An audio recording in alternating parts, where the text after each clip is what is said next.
Good afternoon, everyone, and welcome to you all for joining us today at our online engagement session. My name is Wesley Ford, and I'm a Community Services Officer at Newport City Homes.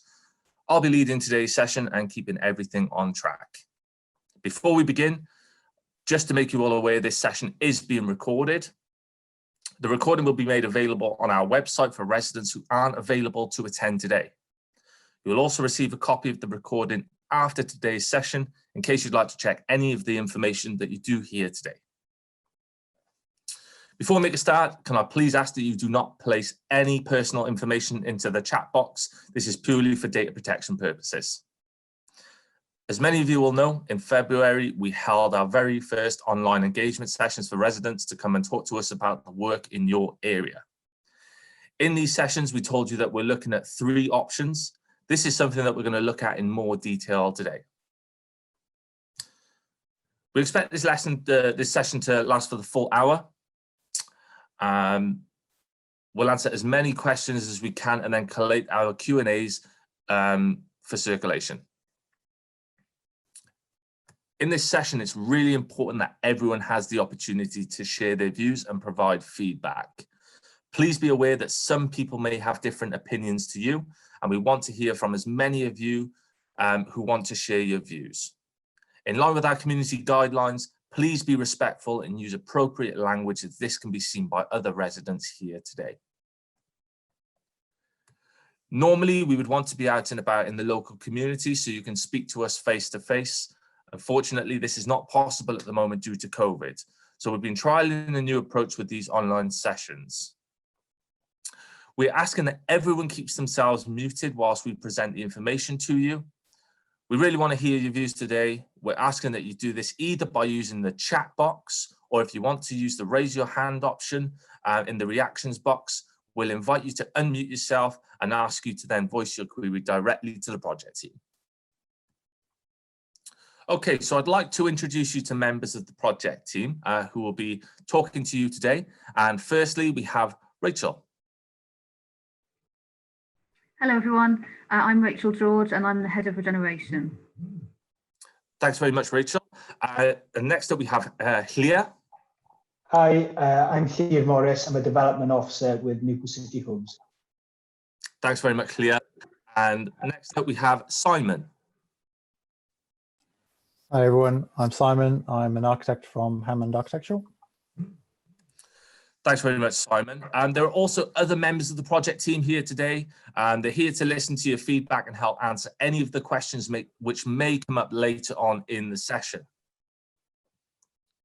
So session aims. During this session, our aims are to update you on the survey work we've been carrying out, share the views we have had from you about your home and local area, talk through the options we have developed, ask you for your views, answer any questions you have about our work. If any questions which aren't answered today, if any questions that you ask answered today, we'll be sharing a feedback survey after the session, along with our contact details for you to contact us directly.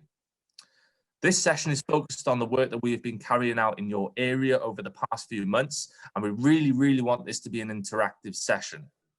If any of you have any questions about NCH that aren't related to this project, like questions about repairs specific to your property, we'll share ways in which you can contact us towards the end of the session.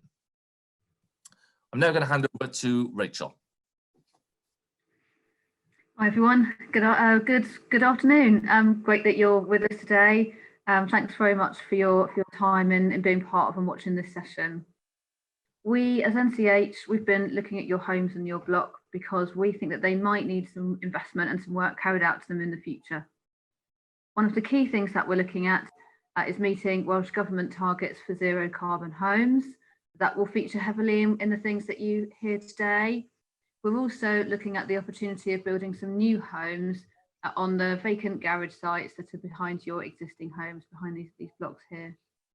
Simon will talk that through with us in more detail, but first I'm going to hand you over to my colleague Llea. Thanks, Rachel. As we previously mentioned, we've carried out different types of surveys to understand the issues in your block and help develop our options. The newsletter you received includes the type of surveys that we carried out in your area. Based on the survey information, the main issues we've identified are that the layouts don't meet the current fire and building regulations. Some cracking has been identified in the internal and external walls of the block.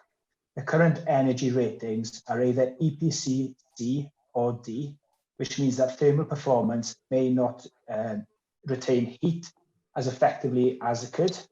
We've also identified that there's a need locally for 1 and 2 bedroom homes. We've incorporated all of these findings into our options appraisals process. We also did some phone calls earlier in the year, back in February, and you made us aware that there are mixed feelings about your homes and the local area. 67% of you told us that you're either very or extremely satisfied with your homes, with the main dislikes including the general condition of your home, damp, lack of space, and poor layout in the homes. So thank you, and over to Simon from Harman's Architects now. Hi everyone, nice to meet you. Obviously, we've been asked by Newport City Homes to have a look at the Shakespeare, Crescent and Gaer Road sites and come up with 3 options for what could be undertaken on the site to improve the quality of the homes. So obviously, here's some photos of the site, just to prove that we actually went there, but also, yeah, I'm sure you're aware what the site looks like. It is generally 3 existing blocks of 2-bed flats with amenity space around it, and a former garage site at the back, which the garage has now been demolished. It's more of an open parking space, and with an access from Gaer Road into the rear of the property.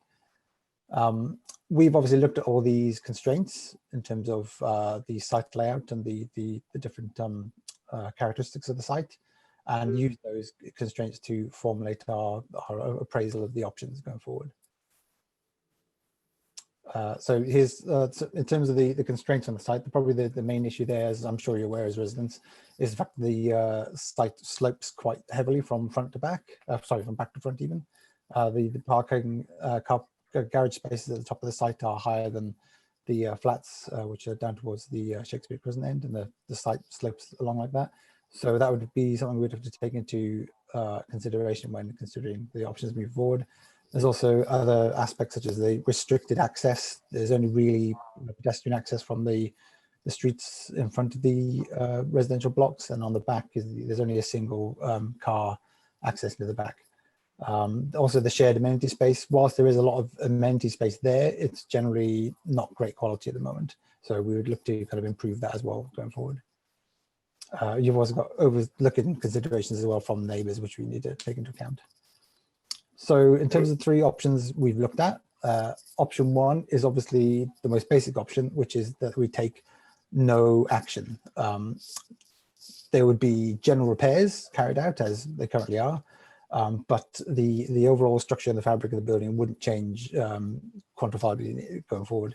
So the residents would remain in their homes. The minor works would be carried out to address issues that are identified, but there'd be no works to upgrade the properties. There would also be no impact on current leaseholders in the blocks, because the works would be centered around NCH residents.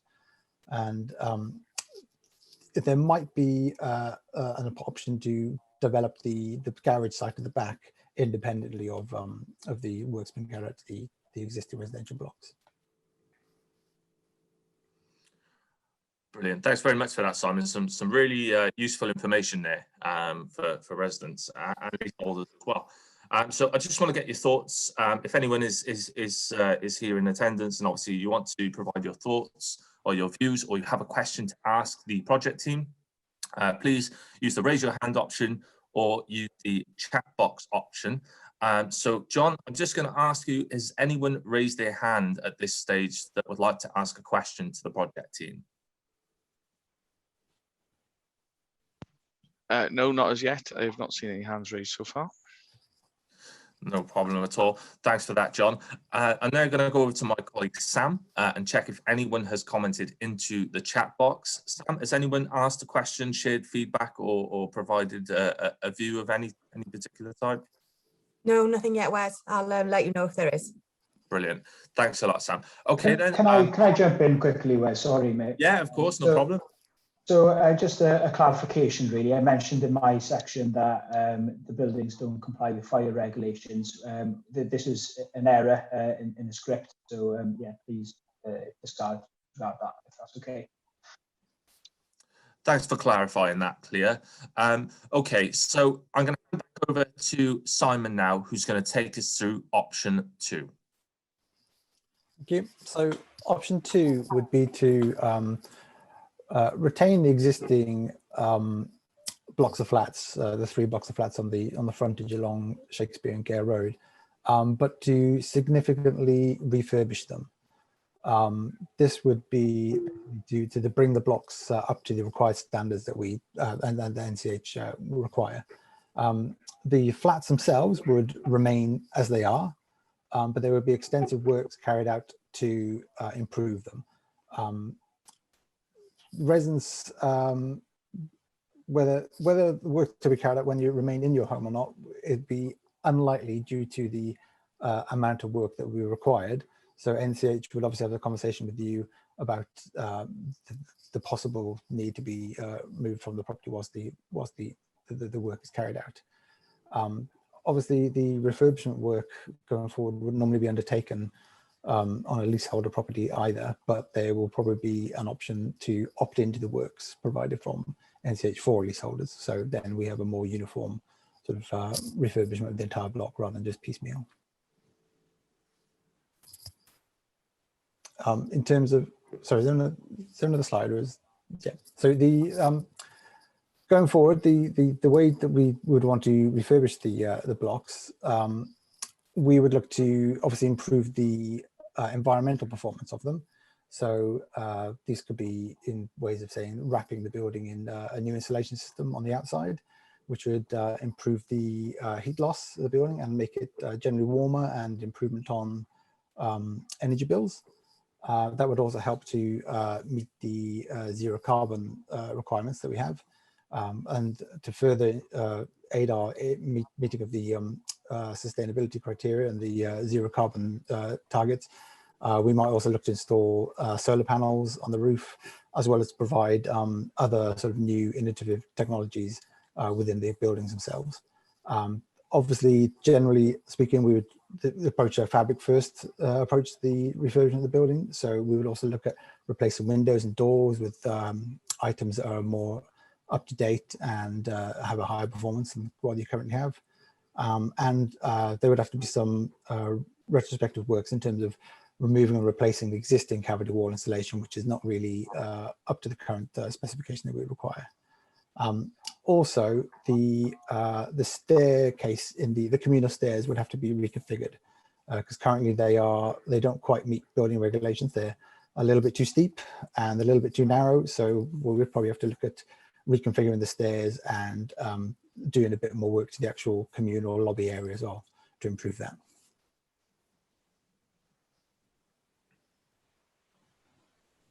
Great. Thanks very much there, Simon. So we're going to go over to Rachel now, who will also touch upon refurbishment. So over to you, Rach. So just to clarify, further, Simon outlined really the impact on residents, non-leaseholders. So if we could, we would look at seeing whether we could carry out those works with residents with you still in your own homes. It may be that we would need to move you so we could carry out the works, and we'd need to look more in detail as to whether it would be that we'd need to move you permanently, or whether you'd be able to move back again after any refurbishment works. In terms of leaseholders, as Simon said, we don't need to carry out works to refurbishment works to leasehold properties. So we could look to offer an opt-in type scheme where you could have the works done. There are also other elements of the work, such as the roof and any of the cladding works, where we would need to be talking to you as leaseholders as we go through the works. We need to talk to you about what it is we want to do, and that would be part of a conversation with you. Thank you. Back to you then, Wes. Thanks very much, Rach. So in regards to option 2, if anyone has a question or would like to provide feedback to the project team, please use the raise your hand option or comment into the chat box. I just also want to say, if anyone is watching who was unable to attend the live session today, you will be able to provide your questions or your feedback to the team. We will be providing the contact information towards the end of the session. So please don't feel left out. You will have the opportunity to have your say, and the contact methods obviously will be shared for you to get in contact with the project team. So I'm just going to hand over to John and ask if there's any residents or leaseholders that have used the raise your hand option to ask a question. John? Hi, Wes. We do have one hand raised. I don't know the resident's name, I'm afraid, as there is only a numeric code for their attendance, but I will ask them to unmute now and ask their question. Brilliant. Thanks, John. Hi, yeah, good afternoon, everyone. My name's Patrick, and I live I'm a leaseholder on the block of flats on Gaer Road. And yeah, my question is, so if option 2 is selected, so as you said, some of the works may be taking place to make the entire block a bit more uniform. So for example, if it was decided you'd be replacing balconies, that would obviously apply to the residential side. And you know, you mentioned the leaseholder would have an opt-in option, but if it was something like balconies, would that be going ahead on the leaseholder side, whether they sort of liked it or not? So if we were going to look at taking forward, I'll just firstly, hi Patrick, nice to meet you. Thanks very much for being here and thanks for your question. Sure. If we were going to go ahead with the refurbishment option, I think that's exactly the level of detail that we would need to be talking to all the leaseholders about at the moment, and somewhat unfortunately, because it makes it difficult to have this type of conversation. We are only at the early stage to get people's views as we go along from the beginning. So all I think we can say at this stage is if we were looking at those, we would need to talk to you in more detail about the impact that there would be for you, and look at, you know, leases and all the rest of it in terms of how that would work with yourselves. Yeah, thanks. Because I can imagine there must be some work where if you were to choose to carry out certain works, for example, cladding or new balconies, that would extend to every property within the flat and not just the leaseholders. Yeah, certainly any external work, you know, obviously the cladding or the roofs would be done for everybody, but then as you say, balconies, they're a bit more individual, aren't they?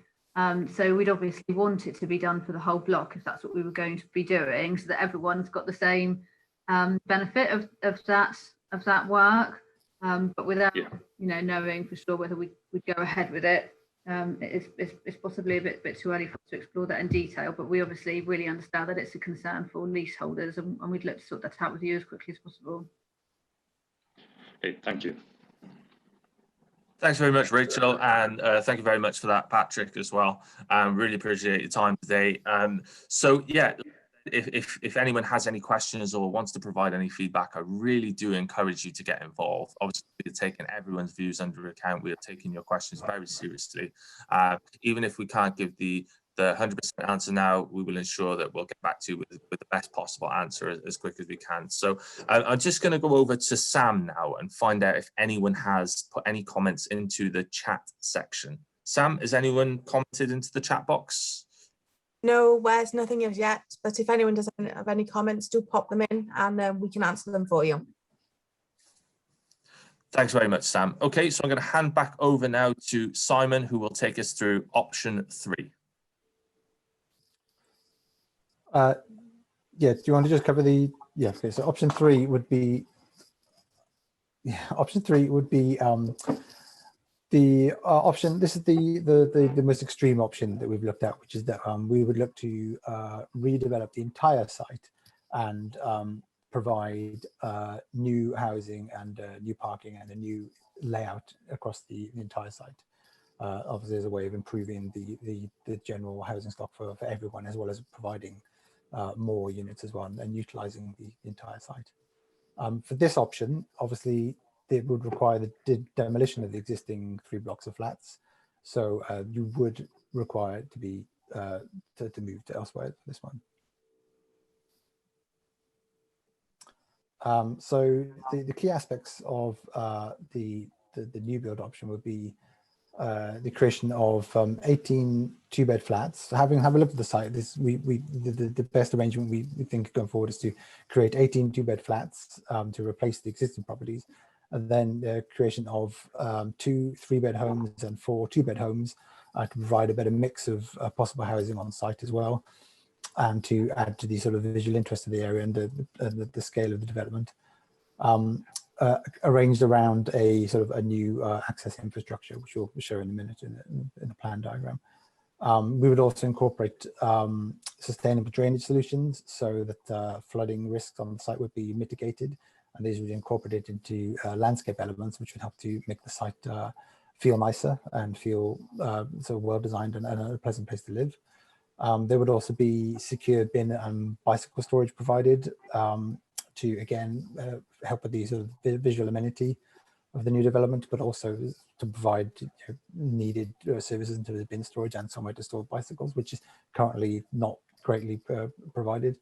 And of course, we would be looking to provide parking spaces in line with the council parking standards.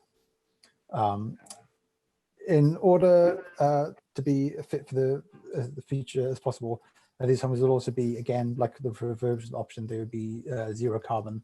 So they'd be looking to achieve the best thermal efficiency as possible, and obviously then the best reduction in needing for heating bills and energy consumption.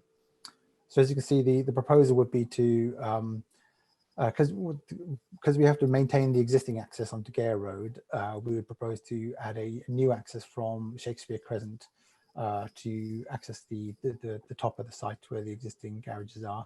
There we would form a new sort of parking court, which would then utilize the access back out onto Gaer Road. And around this, we would have our development of options. So on the border of Gaer and Shakespeare Crescents, we would have a perimeter development of flats kind of going down the slope, and then which would turn into a block of terraced houses on the end with gardens behind and then amenity space behind that. There would be a small block of flats flanking the site on the Shakespeare Crescent side with the building next door. And then at the rear of the property, as we kind of go up the levels, we're providing a number of houses in little sort of new style sort of street areas with private gardens. And then surrounding this, all this area is the equivalent parking required in the standards, as well as lots of new landscaping and sort of green amenity space provided.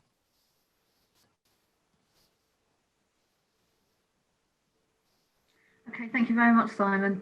So in terms of the building new homes option and the impacts on residents and leaseholders, Simon briefly touched on would need to be rehousing tenants as part of this process. So we would look to find alternative homes for you in the local area that met your needs. If you're a leaseholder in this option, we would need to look at buying back your home from you so that we could move ahead with this. And we would follow a statutory process in terms of looking to buy back any homes. And over to Wes. Thanks very much, Rach and Simon. Some really good use of information there. So as I said previously, we really want to hear your views. If you've got any questions at all that are relating to option 3, building new homes, please use the raise your hand option to ask your question, or pop your question into the chat box. We really, really encourage you to get involved. At the end of the day, your views do matter. We are taking them very, very seriously. And as we said at the beginning of the session, we would really like this to be an interactive session. And so please, please do ask away and ask as many questions as you possibly can. Again, if you're unable to have attended the live session, this does not mean that you're not going to be able to ask your question. We will be sharing contact information very, very shortly. So please do email us or get in contact with the contact numbers that are shared. And we'll be happy to either take your feedback if you want to just provide your view, or if you want to ask a question. And there's different ways in which you could contact us. And I would really, really encourage you to get involved. So John, has anyone popped anything? Has anyone raised their hand at this stage? Yes, Wes. Emma Powell's raised her hand, so I'm just about to ask her to unmute so she can ask her question. Brilliant. Hi, Emma. Can you hear us? Yeah, hiya. Hiya. I'm Emily. I'm one of the leaseholders on Shakespeare Crescent. Hi, thank you I very was much for just joining us today. Sorry to That's interrupt okay. you. If you want to just ask your question to the project team, they'll be happy to answer it for you. Lovely. When you mentioned about buying the leaseholders flats back off them, is there a time frame in terms of like us trying to find a new property, or like is there been worked out it's going to be like a 6 months for us to get out, or is it that's not decided yet? Because obviously I need to find another property and I wouldn't want to be rushed out. No, absolutely, and really appreciate your question. Thank you, Emily. So there aren't any timescales at the moment because we're still at the stage where we're just looking at the options. So we want to get people's feedback and views on these before we then look at which approach we might take forward. If we were going to be looking at this option and we needed to buy back your home and you to go somewhere else, we would want that to be as long as possible. And we'd obviously need to go through various processes, including planning and then selecting a contractor, for example. Both of those two things take quite a long time. So we would absolutely imagine that leaseholders affected by that would have a long period of time to look at your housing situation. Okay, thank you. Wes, Patrick has also raised his hand, so I'm going to ask him to unmute. Yeah, no problem. Thanks very much for your question, Emily, by the way. Thank you. Hi. Yeah, so I understand that if option 3 was to be selected, the properties would be valued with, is it a RICS valuation? Is that correct? At what sort of stage would that valuation take place? Because, you know, as we all know, the property market at the moment, especially in Newport, is, you know, it's a bit crazy at the moment. So especially with the, you know, I suppose the rising cost of properties, would the RICS valuation sort of take place upon the decision of regeneration or demolition, or would the RICS valuation happen further along just prior to demolition? You know, because obviously I can imagine there'll be a bit of time before the decision and any demolition would take place. I'm just thinking if there was a significant or albeit small rise or decrease in the property value, you know, would that be taken into consideration? So if we were looking to buy back homes and we went through that valuation process, yes, we would use a valuer or two valuers that are members of the Royal Institute of Chartered Surveyors, which is what RICS stands for, just so that we're sort of clear for anybody else listening to the recording. And the reason for that is because they are the governing body for valuers, and they make sure that the person who's carrying out the valuation meets certain criteria and qualifications. So we that are providing for us is a trustworthy one to certain standards. So that's why we use the RICS registered valuer. The valuations, I believe, are the same as in any sort of scenario. They last for around 3 months. There were significant changes in the property market. You as the homeowner would be able to say that you'd like that to be reviewed, and it would need to stand for whenever it was that the buyback process actually went through. And some people in scenarios like this, where we do buy back people's homes, people often do it at different times, and they need to be happy at the time that it reflects the market value of the time, if you see what I mean. Because it may be that some people, if we say, right, we're looking to buy back your homes, some people won't want to do that for a while, or it might take them a while to look at where else to move to. Other people might be happier to have that happen sooner, if you see what I mean. So it can happen over a period of time, and the valuation needs to stand in terms of the market at that moment, if that helps you, Patrick. Yeah, it does. Thank you. Thanks very much, Rach, and thank you for your question there, Patrick, as well. So I'm just going to go over to Sam, who's going to have a look at the chat box for us once again. Sam, do we have any questions in the chat box or any feedback at all? No, there's nothing at all in the chat box. Okay. Thanks very much for that, Sam. Again, we really want everyone to get involved. So if you're not here watching the live session today, please do get in contact with us via the contact details that we do share shortly. And so I'm now going to hand over to Rachel, who's going to take us through the next steps. So over to you, Rach. Thank you, Wes. Okay, so the next steps, we've obviously got this consultation that's open at the moment. We are asking for people to complete the survey that we've got online or were in the newsletters, and for that to be returned to us by Friday, the 2nd of July. We are collating the options and the feedback that we get, and they will be reviewed by our board at the end of July.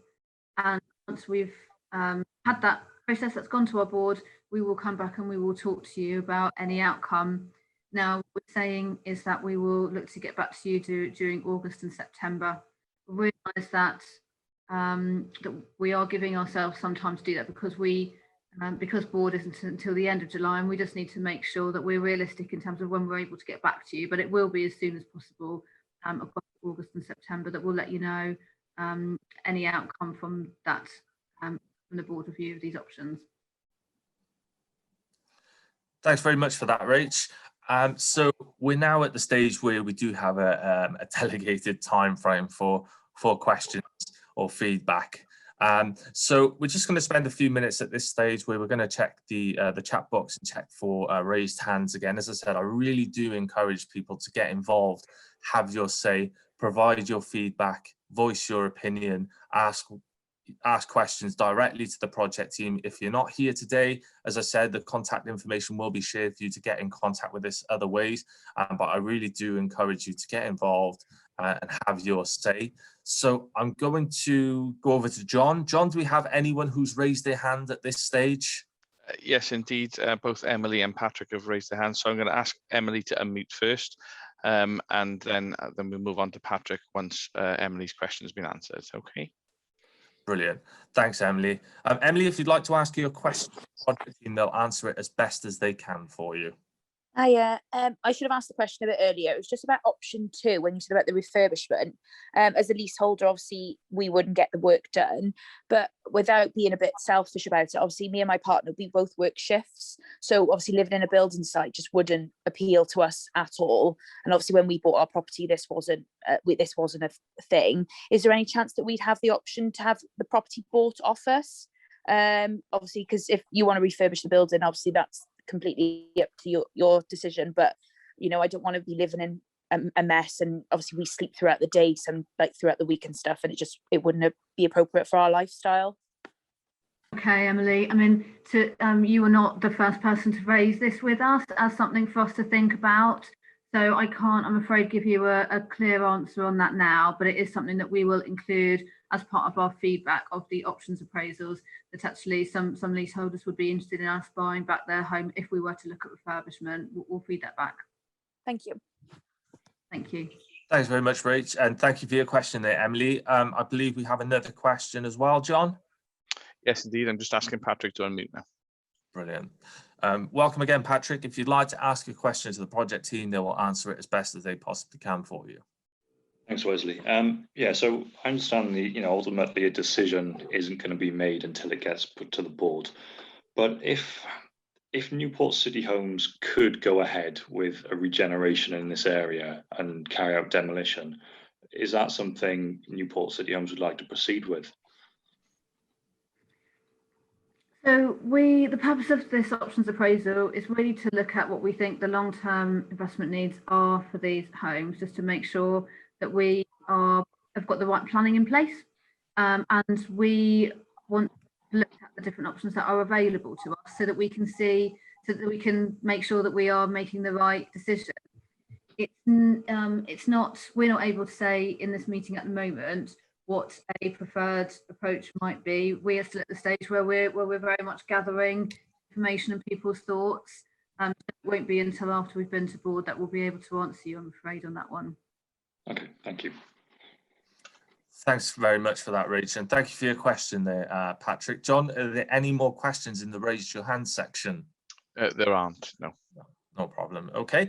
Sam, has anyone asked any questions into the chat box? No, there's nothing here. No problem at all. So I appreciate I sound like a broken record here, but I'm going to say it again. If anyone has any questions or you would like to provide any feedback at all, and you've been unable to attend the session today, as I said, we will be sharing contact information shortly, and it will provide you with ways that you can get in contact with the project team to provide feedback and ask questions. So we're just going to go over now to the next slide, please, John. So we're coming to the end of today's session. So just some final information for you before we finish. We really hope that you found this session helpful to understand the work that we're carrying out. And we really thank you for the time, for you taking the time out to give us your feedback on your home and your local area. As we discussed earlier, we'll be sharing this information with the NCH board when they consider how we should proceed with work in your area. The recording of today's session will be available on our website in the next few days. If you'd like to go back and listen again, you should also receive a copy by email. In the meantime, as I said, if you'd like to get in contact with us, please do use the contact details that are listed on your leaflet or that are noted on the screen now. So I'm just going to read those out for you. So firstly, my name is Wesley Ford. I'm a Community Services Officer at Newport City Homes, and my contact number is 01633 227 614. My colleague, Kelsey Cantello, she's also Community Services Officer at Newport City Homes, and her contact number is 01633 227 637. Alternatively, if you'd rather contact us by email, you can contact either us, myself or Kelsey, or a member of the project team at community@newportcityhomes.com. That's all lowercase. That's community@newportcityhomes.com. This could be if you have an individual repair that you'd like to discuss, or if you'd like to talk about anything you've heard today, or ask any further questions. So yeah, just before we finish, we'd like to understand if this session has been useful for you, and if you'd like to attend online sessions in the future. You'll see 2 questions on your screen shortly. Please select one of the options to answer it.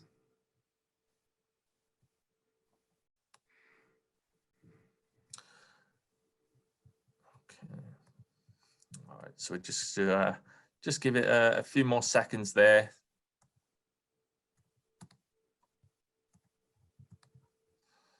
Okay. Just give it a few more seconds just to make sure that everyone here has answered the questions.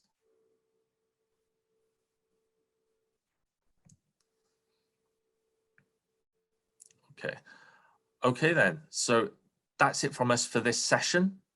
Thanks again for giving up your time to join us. We really appreciate the time you've given up to join us today, and we really appreciate your feedback.